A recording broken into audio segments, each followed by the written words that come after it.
Hi guys, it's Mrs. Cameron here, and we are continuing our SAT math practice with question number 15, which says the equation E of t equals 5 times 1 and 8 tenths to the power of t gives the estimated number of employees at a restaurant, where t is the number of years since the restaurant opened.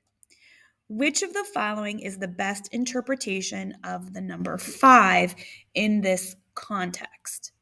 So this E of t is the total employees.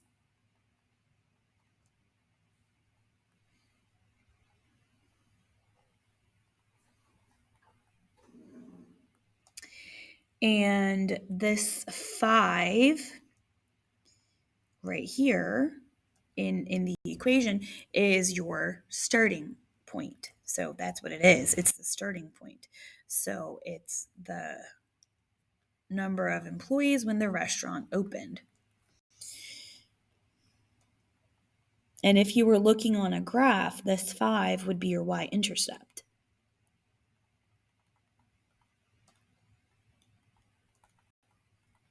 And that 1 and 8 tenths, that's 1 plus 80%.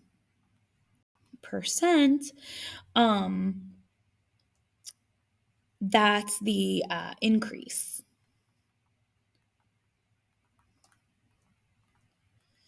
And time is every year.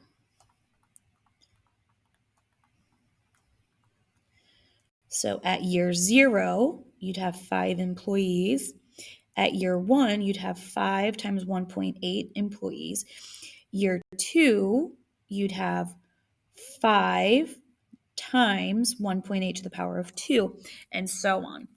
Because every year they're increasing their number of employees by 80%.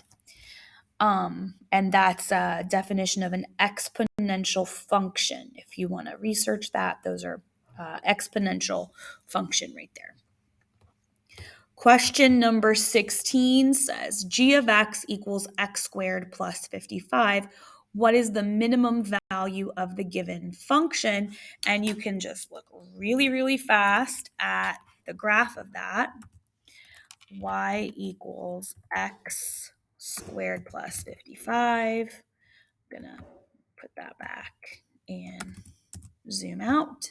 And the minimum would be the bottom, and it's at 0, 55. So 55 is our y coordinate for the minimum. Minimum is the y coordinate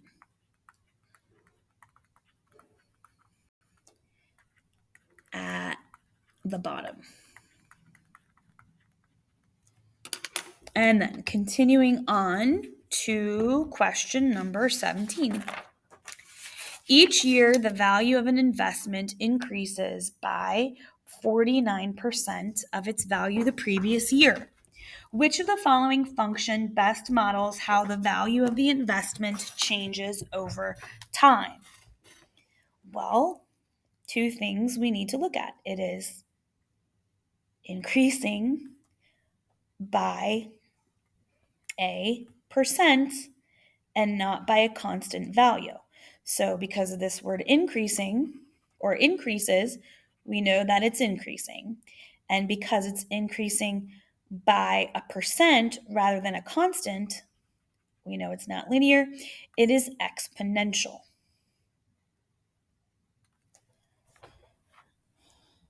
There's no calculator work for that one. It was just reading. Question number 18 says the population of Greenville increased by 7% from 2015 to 2016. If the 2016 population is K times the 2015 population, what is the value of K? So the value of K would be the full amount of 2015, so that's 100 for 2015, plus it increased by 7% in 2016, plus 7%. So that would be 100% would be 1, and 7% would be 7/100ths, like percent, it goes to cents. Kind of sounds the same. So 1 and 7/100ths would be 107% for the following year. Answer C is correct. And then question number 19 says, which expression is equivalent to a to the power of 11/12, where a is greater than 0? And then all of these have a big number here, where it's a to the power of 132 inside of the radical. And I know to get 11 to turn into 132, I have to multiply it times 12. You could check that by dividing 132 divided by 11, and it is equal to 12. So I am allowed to take my exponent and multiply it by a fraction equal to 1. So I'd say 12 over 12 gives me a to the power of 132 over 12 times 12, 144. And even if you're not super strong on your exponent rules, right, you can see answer choice B is the only one that has those two numbers in it. It is the correct answer. And the rule I remember for this is that I remember that the square root of whatever number is equal to that number to the power of 1/2, because there's always an invisible 2 in your square root or checky box, however you want to call it.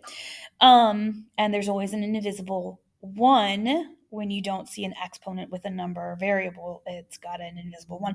So that's where the 1 comes from. That's where the 2 comes from.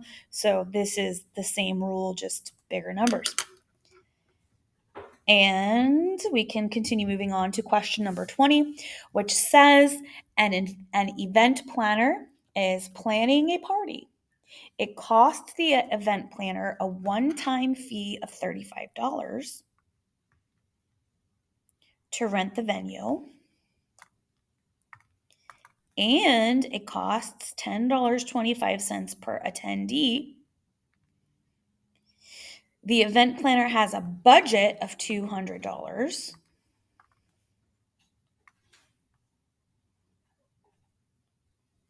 What is the greatest number of attendees possible without exceeding the budget? So if our budget is $200, then what they're spending has to be less than or equal to 200. And we know they're paying a one-time fee, $35. So would we multiply the one-time fee times anything? No, because they're only paying it one time. And then they also going to add up everything they're spending on this side. They have to spend $10.25 per attendee. So I can call that an A or a G, whatever variable you want to call it. And then I can take this inequality that I just made and plug it in, and it'll solve it for me. I said 200 is greater than or equal to, see this right here, you don't have to find it on your keyboard, it's right there, 35 plus $10.25 per attendee. And I think I can just zoom out. No, I can't zoom out. It doesn't just tell me.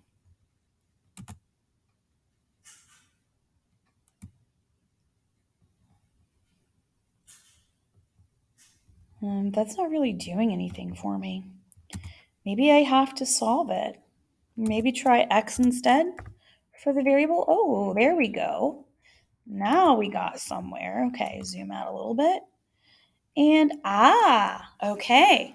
So you could have up to 16 and 98 thousandths of a person. Well, I can't invite partial people to a party, but I can invite whole people to a party. So the closest whole number would be 16 whole people. If I invited 17 whole people to the party, then I would go over budget. So it would be 16 guests.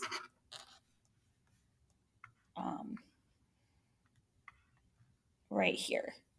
And with that graphing calculator, if you don't see a graph or something that you put in, just keep playing with the variables till you figure it out like I did. Question number 21 says, if the absolute value of 4x minus 4 equals 112, what is the positive value of x equals 1? Again, I'm going to put this on the calculator. And if you look right here, you've got your absolute value bars. 4x minus 4 equals 112. And then I can zoom out. And the positive value would not be this negative over here on this side, right? It would be my positive value here. So I'm going to zoom in. 25, 26, 27, 28, 29, 30. So x would be equal to 29. So then x minus 1, take away 1 from 29 would be 28, and that is my final answer. There we go. Done with number 21. And let me see how much time I have left here. Yep, I am out of time. So we will come back to question number 22 on the next video.